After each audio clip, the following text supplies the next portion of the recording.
बार कर्म कहीं करेंगे और फल कहीं और से मिलेगा। वंदे मातरम दोस्तों, मैं वरुण दुआ बड़े फक्र के साथ मेंबर बनाने वाले काम करता हूं और चाहता हूं भारत का हर शख्स network marketing, direct selling, MLM जरूर करे। तो चलिए आज हम जानते हैं एक ऐसे शख्स की कहानी और उस शख्स से हम जितने लोग नेटवर्क मार्केटिंग कर रहे हैं हम अपने जीवन में उस केस स्टडी से क्या सीख सकते हैं। मेरा वादा है आप बहुत ही खूबसूरत पॉइंट इस केस स्टडी से सीख पाएंगे। एक 12 साल का बच्चा, ख्वाब देखा उसने कि मुझे कुछ बड़ा करना है। छोटा सा सपना था टेलरिंग का, सिलाई सीखने का। सिलाई सीखने की खोज में मुंबई आया, मुंबई सिलाई सीखी और 12 साल से लेकर 18 साल में उसने अपना वो सपना पूरा कर लिया। और 18 साल की उम्र में एकदम से, उस समय आजादी का टाइम था, वो 1947 से पहले का वक्त, और उसे एकदम से एक बात दिल पे लग गई। जो उस समय के अंग्रेज थे वो कैंडी खाते थे और शायद मिडिल क्लास या आम भारतीयों के लिए कैंडी अवेलेबल नहीं होती थी। एक टॉफी, जी हाँ एक टॉफी। तो उसको लगा कि नहीं यार, मुझे ये कैंडी बनानी है मेरे भारत के लोगों के लिए, और वो उसके लिए जर्मनी चला गया। उसने कैंडी बनाई और कैंडी एक ऐसी कैंडी बनाई कि भारत की वो पहचान बनी। और कैंडी के बाद उसका मन किया कि नहीं, मुझे बिस्किट भी बनाना है, क्योंकि उसने देखा कि जितने बड़े बड़े विदेशी लोग थे, जितने अमीर लोग, जितने अंग्रेज, वो सब बिस्किट खाते थे और भारतीय, मतलब ऐसा कोई इंडियन कन्फेक्शनरी नहीं थी कि यहां पे बिस्किट बनता हो या कोई टेक्नोलॉजी सिखाता हो। तो स्पेशल जर्मनी में वो कन्फेक्शनरी सीखने के लिए, सिलाई वाला इंसान जिसका सपना था सिलाई, वो कन्फेक्शनरी सीखने के लिए वहां गया जर्मनी।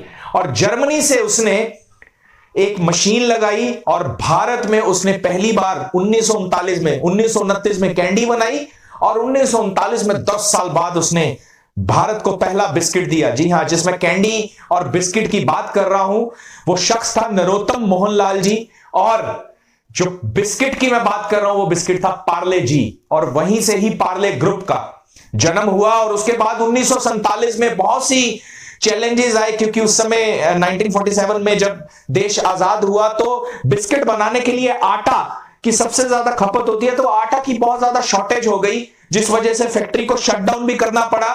लेकिन ख्वाब को जिंदा रखते हुए दोबारा फैक्ट्री को जौ के साथ बिस्किट बनाना शुरू किया और लोगों को दिया। सेलिब्रिटी के लिए इतना फंड्स नहीं थे, कॉस्टिंग कम रखनी थी, भारत को सस्ते में देना था, और एक विजन क्या था कि कहीं से प्रॉफिट हो कहीं से ना हो, लेकिन भारत के हर कोने में एलओसी पे भी लाइन ऑफ कंट्रोल। जी हां, एलओसी क्या, एक छोटा सा, अगर बहुत देश के दूर कहीं 100 लोगों का भी एक गांव है, वहां पर भी पार्ले जी मिलना चाहिए। और यहीं से पार्ले जी देश का, भारत का बिस्किट बन गया। और 2012 में उनकी एक कल्पना और विजन की वजह से भारत में 2012 में मात्र एक महीने में 100 करोड़ से ज्यादा बिस्किट की सेल हुई। पार्ले जी वर्ल्ड का लार्जेस्ट बिस्किट ब्रांड बन गया। जी हां, लेकिन ये सब कुछ हुआ, कल्पना हुई, लेकिन सवाल ये है कि इससे हमने क्या सीखा। आज उनकी फैमिलीज में बड़े बड़े अलग अलग ग्रुप्स बन गए, फैमिलीज बहुत बड़ी हो गई। और आज अगर हम बात कर लें पार्ले ग्रुप में, आप सब जानते हैं कि आज पार्ले के बाद बहुत सी अलग अलग रेंज है। आप बात करें किस्मी टॉफी की, पॉपिंस की, मेजिलो की, लंदन डेयरी की, Milano, milk, Marie biscuit, Hide and Seek, Monaco, Krackjack, ये सब पार्ले की देना। और इसके अलावा जो चीजलिंग्स हम खाते हैं, फ्रूटी, एप्पी, इवन आज सलमान खान जैसे सेलिब्रिटी को भी वो अफोर्ड कर पा रहे हैं पार्ले के रस, ये सारी चीजें, बिस्लेरी ब्रांड पानी का, ये सब आज पार्ले ग्रुप। और पार्ले ग्रुप के अंदर से ही आज 3 कंपनियां चलती हैं और बहुत सारा उनका एक फैमिली ट्री है जो इसको संभालता है। चलिए, ये एक शॉर्ट स्टोरी थी उनकी, लेकिन अब हम समझते हैं कि इस केस स्टडी से, इस पार्ले ग्रुप से एक नेटवर्क मार्केटर, एक डायरेक्ट सेलर अपनी जिंदगी में लीडर बनने के लिए क्या गहरे लेसन यहां से ले सकता है। तो चलिए हम पहले लेसन की बात करते हैं। 12 साल की उम्र में उन्होंने स्टार्ट किया, 18 साल की उम्र में उन्होंने अपने सपने को अंजाम दिया। तो इससे सीधा सीधा हमें संदेश ये मिलता है, जल्दी शुरू करें, जितना जल्दी हो सकता है हमें इस काम को अपने किसी भी एक्टिव काम के साथ करते रहना चाहिए। और प्रैक्टिकली जितना हम करेंगे, एजुकेशन मायने ना रखते हुए, ग्राउंड पे जितना हम खुद प्लान देंगे, खुद फॉलोअप्स करेंगे, जितना हम खुद ज्यादा से ज्यादा काम करेंगे, हम बहुत कम उम्र में बड़ी कामयाबी ले सकते हैं। दूसरा लेसन, वो करते क्या थे, टेलरिंग, लेकिन कोई बात दिल पे लग गई और अचानक से वो प्रोफेशन कहां चेंज हो गया, पार्ले ब्रांड बनाने में। तो ये अपने आप से बहाना बनाना छोड़ दें कि इस काम को मैंने पहले नहीं किया, या कई बार समाज की वजह से हमारा दिल टूटता है कि ये मुझसे नहीं होगा। ऐसा कैसे नहीं होगा? कारण हो तो कैसे अपने आप जन्म ले लेता है। जी हां, कारण होना चाहिए। उनका एक कारण था जिसकी वजह से कैसे अपने आप जन्म ले लिया। आपका भी कारण होना चाहिए। आपको नेटवर्क क्यों बनाना है? कैसे? सबका अलग हो सकता है। मेरा मेथड कुछ और हो सकता है, आपका मेथड कुछ और हो सकता है, लेकिन कैसे अपने आप जन्म ले। तीसरा संदेश, वो जर्मनी गए स्पेशल कन्फेक्शनरी को सीखने के लिए कि वो भारत में एक बिस्किट बना पाए। और यहां पर कई बार क्या होता है कि हम सोचते हैं मैं किससे सीखूं, मुझे कोई सिखाने वाला नहीं है, अच्छी अपलाइन नहीं है। आज की डेट में खुशकिस्मत है, उनको सीखने के लिए शायद जर्मनी जाना पड़ा। जितने लोग पहले नेटवर्क मार्केटिंग करते थे तो उनको शायद सीखने के लिए अपलाइंस पे डिपेंड रहना पड़ता था। अपलाइन आती थी, ट्रेनिंग लगाती थी, लेकिन आज आप डिजिटल वर्ल्ड में ना सिर्फ अपनी अपलाइन से सीख पाते हैं, एक से एक धुरंधर यूट्यूबर्स हैं जो अलग अलग कंपनीज में हाईएस्ट पे ले रहे हैं, वो आपको यूट्यूब में बिल्कुल फ्री ऑफ कॉस्ट सिखाते हैं। तो आज अगर कोई ये बोले कि नेटवर्क मार्केटिंग में सीखने के लिए ज्ञान उपलब्ध नहीं है, तो ये सबसे बड़ी बेवकूफी होगी। ऐसा बहुत सारा कंटेंट अवेलेबल है, आप कितना उस कंटेंट को अपनी वर्किंग पे अप्लाई कर पाते हैं, ये सबसे ज्यादा महत्व रोल प्ले करता है। बहाना कि मुझे कोई आज सिखाने वाला नहीं है, ये बहाना ही खत्म हो चुका है इस डिजिटल वर्ल्ड में आज। तो लर्निंग आपके एक फोन में है। अब अगर आज भी हम इस नेटवर्क मार्केटिंग में, इस इंडस्ट्री में कामयाब नहीं हो पाए, तो वाकई इसमें 100% सिर्फ हमारा कसूर होगा। चौथा जो सबसे बड़ा विजन, वो वहां विदेश गए थे, विदेश से सेटल होने के लिए नहीं। यहां कई बार हम सिर्फ अपना सोचते हैं कि मेरी इनकम बन जाए, मेरा चेक बन जाए। कई बार हमारी, मान लीजिए, एक ऑर्गेनाइजेशन कहीं ज्यादा बिजनेस आता है, कहीं कम आता है। ये सारी बातों से ऊपर उठकर सबसे पहला उद्देश्य ये होना चाहिए कि मैं टीम को किस हद तक सर्विस दे रहा हूं, मैं अपने देश के लिए कितने एंटरप्रेन्योर क्रिएट कर पा रहा हूं, अपने भारत के लिए कितने लीडर्स क्रिएट कर पा रहा हूं। वो विदेश गए, वहां से ख्वाब था कि मैंने वापस आना है। जर्मनी से सिर्फ सीखने गए, वहां सेटल होने नहीं गए, वहां से वापस आकर यहां पर लोगों को रोजगार देने के लिए उन्होंने दिन रात एक किया। पांचवा सबसे बड़ा मैसेज उनसे मिलता है, 1947 में जब चैलेंज आया तो एकदम से उनको शट डाउन करना पड़ा। तो हमारे साथ भी जीवन में ऐसा हो सकता है, आप में से किसी के साथ हो या किसी के साथ हो जाए। लोग आएंगे, लोग जाएंगे। सवाल यह है डायमंड कैसे बनना है।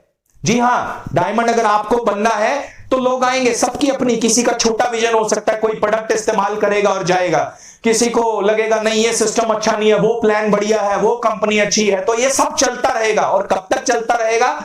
जब तक ये इंडस्ट्री है, जब तक ये सब चलता रहेगा। सवाल ये है, आपको डायमंड बनना है तो आपको एक ऑर्गेनाइजेशन के साथ, कमिटमेंट के साथ टिक के काम करना पड़ेगा। किसी कंपनी के प्रोडक्ट्स महंगे सस्ते, ये सब चलता रहेगा। वो कंपनीज का आपस का कंपटीशन है, लेकिन आपको एक कंपनी के साथ निष्ठा के साथ काम करके उसी कंपनी में डायमंड बनिए और विजेता बनिए। अवेलेबिलिटी, उनका सोच क्या थी कि अगर एक गांव में 100 लोग भी रहते हो, वहां पर भी बिस्किट अवेलेबल होना चाहिए, चाहे वहां से प्रॉफिट ना आए। तो कई बार हम बड़ा कैलकुलेट करने लग जाते हैं वर्किंग में कि यहां मैंने वर्किंग करी, यहां पर तो मेरी इनकम नहीं बननी, मेरी इनकम तो यहां पर बनेगी, तो मैं यहां पे फोकस करूं। ये सबसे बड़ी एक जाने जाने में हम गलती करते हैं। कई बार कर्म कहीं करेंगे और फल कहीं और से मिलेगा। जी हां, मेरे साथ जीवन में ऐसा बहुत बार हुआ है कि कई बार मैं वर्किंग करने गया बठिंडा, और वहां पे मान लीजिए 30 लोग थे, प्लान दिया और एक भी एंट्री नहीं उठी। और लेकिन कई बार वापस आया और अचानक से किसी ने फोन करके रीपरचेज का ऑर्डर दे दिया और वहां से इनकम बन गई। तो आपके साथ भी ऐसा होता रहेगा कि कई बार आप कहीं पर इनपुट देंगे लेकिन आउटपुट कहीं से आएगी। कई बार एक जगह जाएंगे, वहां आपको लगेगा यार मैंने जितना वहां पे एफर्ट किया उतना तो मेरा आने जाने में खर्च हो गया। लेकिन कई बार ऐसा भी होगा कि आपने कुछ भी नहीं किया, आप घर में थे, टीम में से किसी ने सेल पंच करी और आपकी इनकम बन गई। तो ये चलता रहेगा। अगर आप एक इंडिविजुअल केस के हिसाब से नेटवर्क मार्केटिंग करेंगे तो ये आप इस प्रोफेशन में ज्यादा लंबी गेम नहीं खेल पाएंगे। लड़की की एनिमेटेड एड बनाई, राइट? क्यों? क्योंकि सेलिब्रिटी उस समय शायद वो अफोर्ड नहीं कर सकते थे। यहां पर भी सबसे बड़े ब्रांड एम्बेसडर आप हैं। अपनी कंपनी के प्रोडक्ट्स यूज करें 100%। आपकी आंखों में एक चमक दिख जाएगी जब आप अपने घर में उन प्रोडक्ट्स को सच्चे दिल से इस्तेमाल करते हैं। जब आप अपनी कंपनी के 100% प्रोडक्ट यूजर होंगे तो आप ही सबसे बड़े ब्रांड एम्बेसडर हैं। आज उनकी कंपनीज में बहुत बड़ा फैमिली ट्री है, बहुत बड़ा फैमिली ट्री है। तो आप ये यकीन रखें, ये विश्वास रखें कि जितने मर्जी उतार चढ़ाव आए, लगे रहें, डटे रहें, एक वक्त ऐसा जरूर आएगा कि आप शायद कुछ ना भी करेंगे तो भी आप पैसे को नहीं रोक पाएंगे, तो भी आप आजादी को नहीं रोक पाएंगे। क्यों? क्योंकि आपकी टीम में इतने लीडर्स डेवलप हो जाएंगे जो अपना अपना नेटवर्क खुद संभाल लेंगे। लगे रहे, एक वक्त के बाद डाउनलाइन में सब अपना काम खुद संभाल लेंगे। 60 लाख से ज्यादा उनकी आज सेलिंग पॉइंट्स हैं। उन्होंने एक ही काम बार बार किया, बार बार। कई बार हम बोल जाते हैं अच्छा मुझे बार बार प्लान देना है, मुझे यही नेटवर्क बनाना है। जी हां, नेटवर्क बनाने ही हम यहां पर आए हैं। 60 लाख सेलिंग पॉइंट्स उन्होंने बनाए और आज भी जंग जारी है, वो पॉइंट्स को बढ़ाते जा रहे हैं, सेलिंग पॉइंट्स को। तो उसी तरह से हमें निरंतर अपना नेटवर्क क्रिएट करते रहना है, लोगों को मेंबरशिप्स, डिस्ट्रीब्यूटर्स, रिटेलिंग, ये सब करते रहना है। लेकिन जो सबसे बड़ा सबक है वो क्या है? 60 लाख दुकानों से अगर वो 1 रुपया भी कमाए तो उनकी एक दिन की इनकम कितनी बनती है? 60 लाख रुपए। तो हम इससे जीवन में क्या सीख सकते हैं? आज भी मैं देखता हूं जाने अनजाने में जितने लोग नेटवर्क मार्केटिंग करते हैं वो उसको नौकरी की तरह करने की कोशिश करते हैं कि या एक दुकानदारी की तरह इसी चीज में करने की। नेटवर्क मार्केटिंग में क्या सिर्फ आप इसीलिए आए थे कि महीने का हमें 5, 10, 20 हजार कमाना है, 30, 40, 50 हजार के प्रोडक्ट्स रिकमेंड कर लिए और खुश हो गए? आज जाने अनजाने में आज भी 90% लोग नेटवर्क मार्केटिंग में प्रोडक्ट्स को रिकमेंड रिटेल करते ही रहते हैं।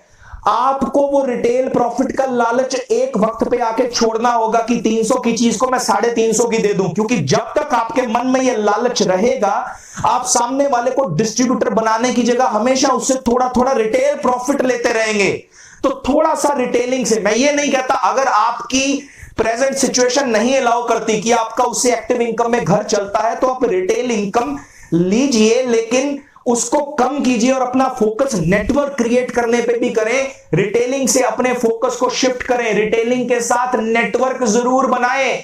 क्योंकि नेटवर्क मार्केटिंग में आकर भी अगर आपने नेटवर्क बनाने की कोशिश ना की तो बाय डिफॉल्ट यहां पर भी आप स्टॉक को सिर्फ रिटेल करेंगे तो आप कैसे जिंदगी में पैसिव इनकम पे पहुंच पाएंगे? तो अपने फोकस को, अगर आपको 100% नेट रिटेलिंग पे डिपेंड है तो 20% आज से शिफ्ट हो जाइए। 50-50-20 अपना आखिरी मकसद आपका होना चाहिए कि मैं ज्यादा से ज्यादा लोगों को प्रोडक्ट्स रिकमेंड इसलिए कर रहा हूं ताकि एक दिन उनको डिस्ट्रीब्यूटर बना सकूं।